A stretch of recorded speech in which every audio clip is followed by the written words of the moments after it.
Well, 1 in 5 Americans has a hearing disability, which can make it hard to do daily tasks that most of us take for granted. So joining us now to talk about how you can recognize hearing disabilities and how businesses can become ADA compliant is San Marcos Mayor Rebecca Jones and founder of HearCommunication, Teresa Barnes. Good morning to the both of you. Good morning. We have a lot to get to, but Teresa, I'll start with you. You're a registered nurse, but you also are one of the millions that suffers from a hearing disability, and so you're trying to make it a little more of a friendly environment, especially when it comes to interacting with businesses, right? I am, yes. I basically have had hearing loss my entire life.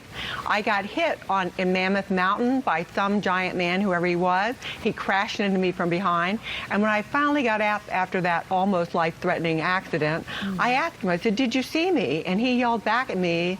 He did not hear the warning shout from behind. No, I don't hear from behind. I've been wearing hearing aids since I was 22 years old. I didn't get my first set until then.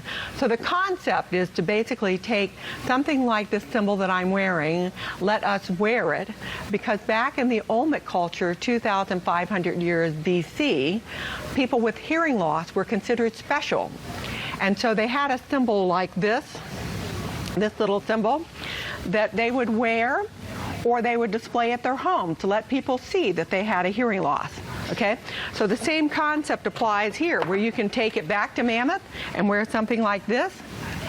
Which I think is so... Or like that. Is so great and important. You can see the symbol there. Yeah. But, I mean, as someone who enjoys being on the mountain in Mammoth, I have enough trouble, you know, getting hit, and I can hear pretty well, so I can only imagine. And this just, it makes it so much more friendly for everybody to know that someone else, you know, can make a point to make eye contact so that you can read lips or whatever the case may be. But now we're kind of transferring it from the mountain to businesses. Yes, so as I researched this, I found the 1 in 5, taking the current population, it's 20% of all your customers and all of your employees. So if we certify businesses to be hearing friendly, that whole team learns about it. They then can put a decal on that they're a hearing friendly business. And then from there, they also can include the employees that have hearing loss, because it's still 1 out of 5, and what they need to do. So I teach them how to recognize us, how to communicate with us, and what they need to do to be ADA compliant so they can get more revenue. All fantastic things. So Mayor Rebecca Jones from San Marcos, the last City Council meeting on July 9th, you guys decided to really recognize this, embrace this, and help businesses in San Marcos become more ADA compliant. Yeah, so I had, Teresa had reached out to me, and I thought, what a great idea to take businesses and allow them to find out more about this, but also to recognize them too, and to let people know that we want everyone to thrive, and really doing a proclamation, honestly, was really the least that we could do in the city. So. And so what does this proclamation mean? Well, it means that we are recognizing the businesses that are compliant and want to be part of this initiative. And I'm hoping more in San Marcos in the city will be moving forward with this also. But also that, you know, the efforts of bringing awareness to it too, because if you don't know, you just don't know, right? Everyone always says, you don't know what you don't know. It's true. And so really recognizing and letting people know, 1 in 5, I was honestly shocked about that statistic.